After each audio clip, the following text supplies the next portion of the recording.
Pamba sila, galing sila sa taas. Dalawang bandido mga tol.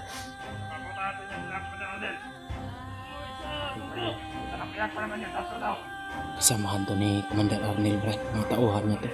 Susundan namin to ni Brad mga tol. Pupunta daw sila sa kampo nila. Kampungan nila dito Brad. Sa Brad. Ayun mga tol. Patuloy kami ng Brad Dib sa paglalakbay mga tol. Kailangan talaga na makita o mahanap namin kaagad yung mga anak namin. Lalo na rin si Carlos. Brad, sobrang layo na nang nalakbay namin mga tol. Kaya pahinga siguro muna kami saglit dito. Walang tigil po na paglalakbay namin mga tol.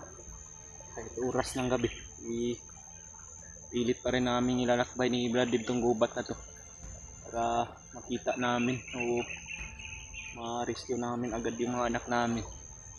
Kaya nakakaawa na po mga tol. Mga bata pa naman yan at mapaano yun mga tol.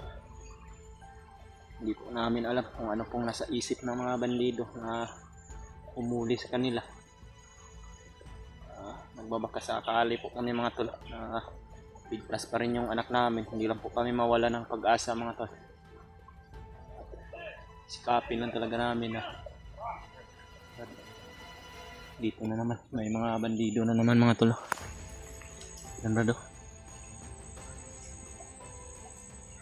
may mga bandido Brad.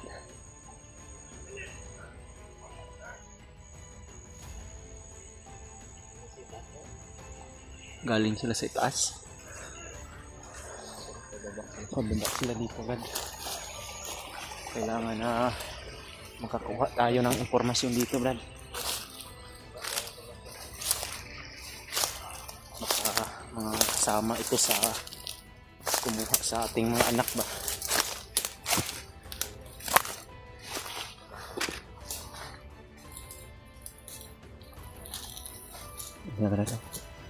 Pamba sila, galing sila sa taas. Dalawang bandido mga tol.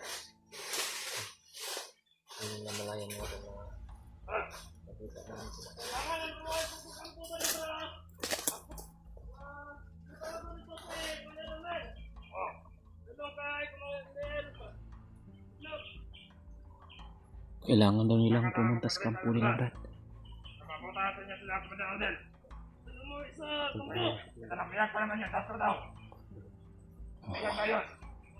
Kasamahan to ni Commander Arnel Brad. Mga tauhan niya to. Ito mga tol.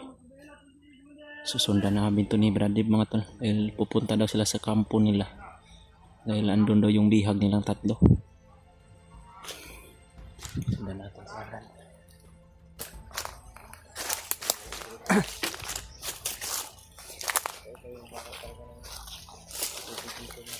Parang may halong poison Brad yung tubig nila. Makikita mo yung mga kuha ng tubig. Iba ang kulay. Lamog-lamog.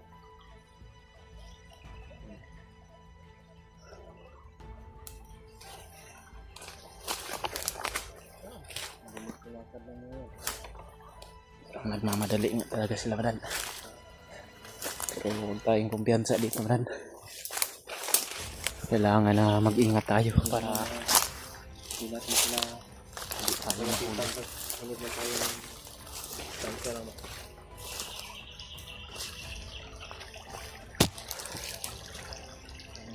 Hanggang po sila sa unahan mga tol. So tandaan po namin yun ni Brad Dib mga tol. Sabi nila pinatawag daw sila ng commander nila na si Arnold. Papuntahin daw sila sa kampo nila para sabay daw silang pupunta doon sa kay Commander Bagnot para ihatid daw yung tatlong bihag nila. Nabutan natin yung doon doon. Nandoon si Arnold.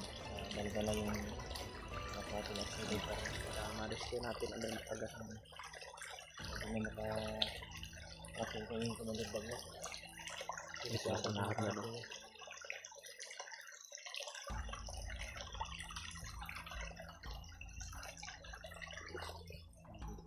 Sa unahan.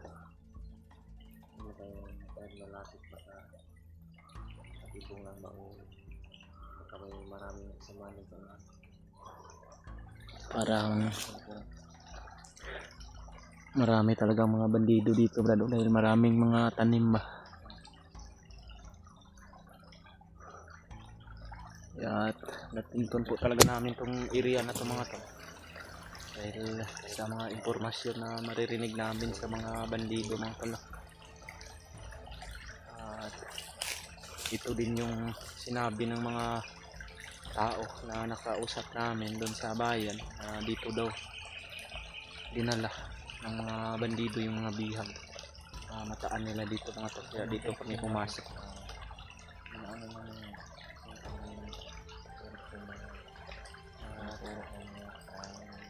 Huwag po kayong mag-alala mga tol kung nag-video kami dahil itong mga video na ginagawa namin mga tol let upload po namin ito na i-upload mga tol para hindi po kami masundan ng mga kalaban at hindi nila kami ma-monitor.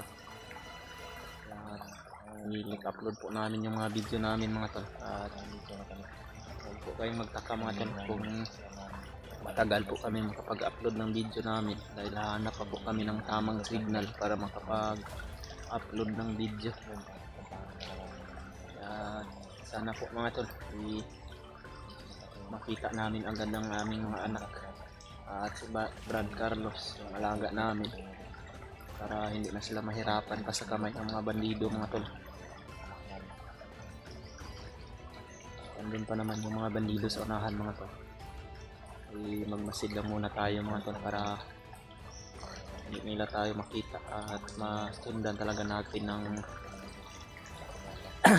hindi nila tayo makikita mga tol dahil pag nakita kami nito bubulabog kami dito mga tol. Baka hindi pa kami makaabot dun sa kampo sinasabi nila. Yan rin parang nakalayo-layo na sila Brad. Magmasid lang talaga tayo sa bawat hakbang na ating dinadaanan para hindi tayo maisahan ng mga kalaban.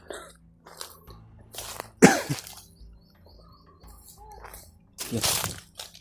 May mga sigawan pa sila dun sa bandang unahan.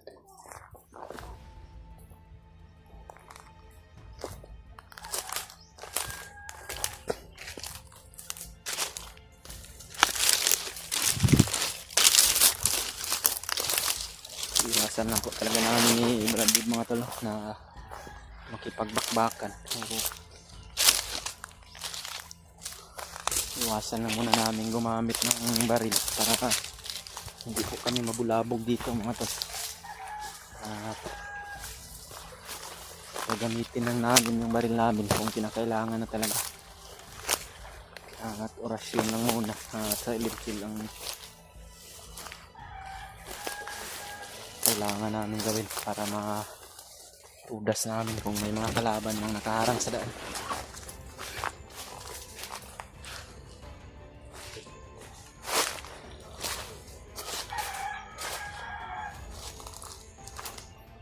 Parang may manok dyan man, no?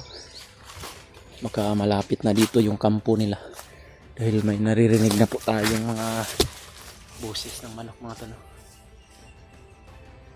At tulungan niyo po kami mga to, no? Na ipagdasal din kami na walang masamang mangyari sa amin dito ni Brad Dib sa bundok.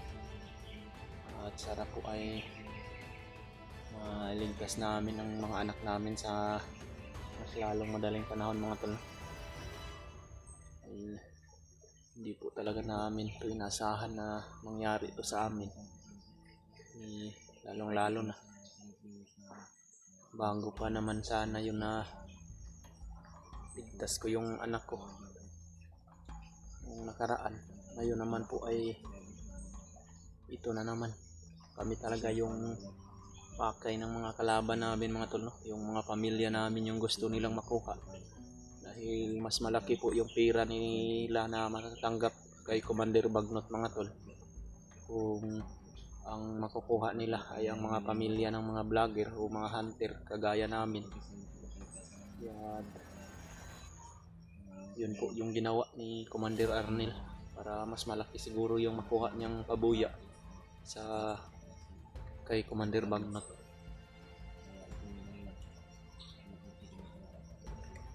At i-share nyo din tong video sa mga kasama namin mga tol na patuloy kami sa paglalakbay para mahanap yung anak namin at dalangin din po namin mga tol na sana makita rin po nila tong video namin para alaman din po nila kung ano yung sitwasyon namin.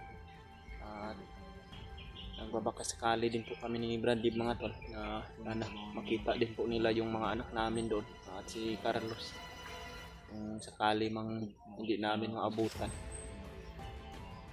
Yeah. May mga sigawan ng bandido sa bandang itaas mga tol.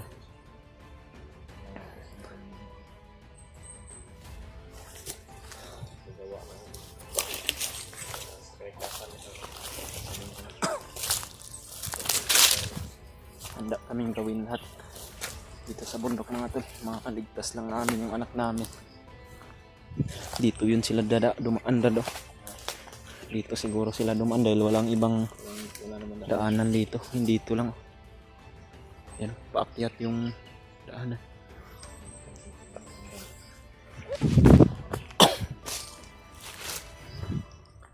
Yan.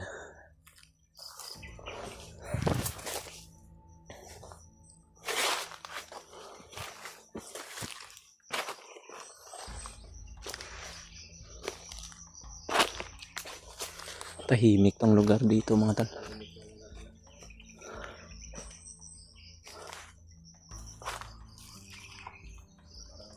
Ito yung daan nila mga tol. Dito sila dumaan kanina.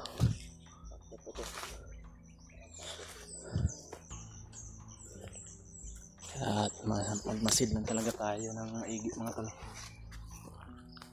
Para makita natin kung may mga kalaban na nakahangarang sa daan.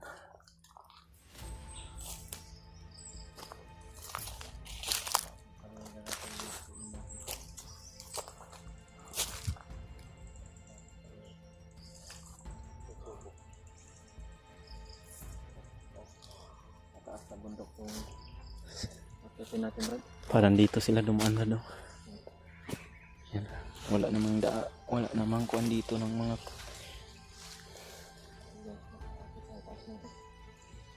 ito, may mga bakas dito ng paa nila. Yung yan. Ito yung apak ng bandido mo mga tol.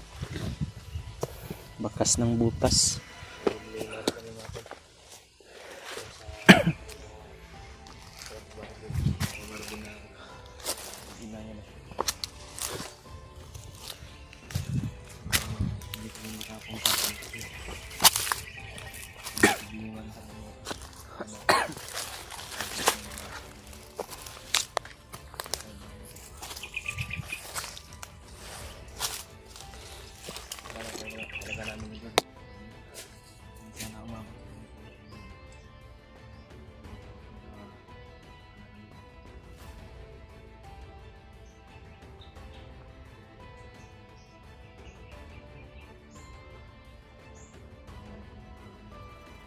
Parang nawala yung boses ng mga bandido man. Hindi kaya nila tayo na bantayan dito.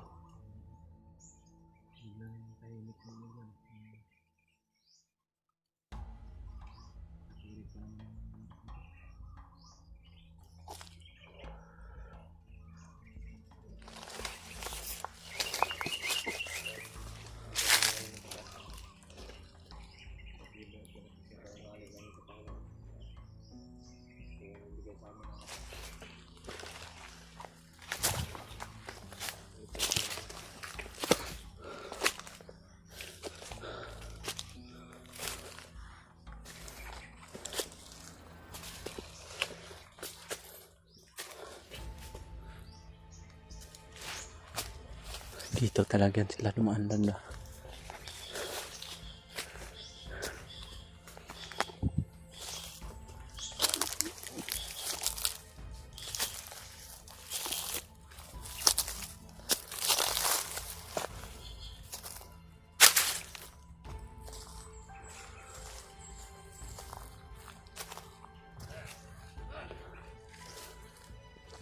kampo nila mga tol.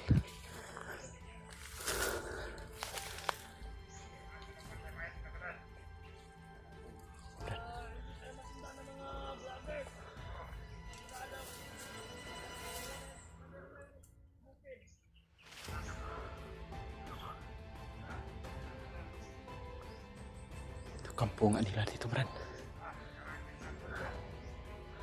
Baka nandito pang mga anak natin, Brad.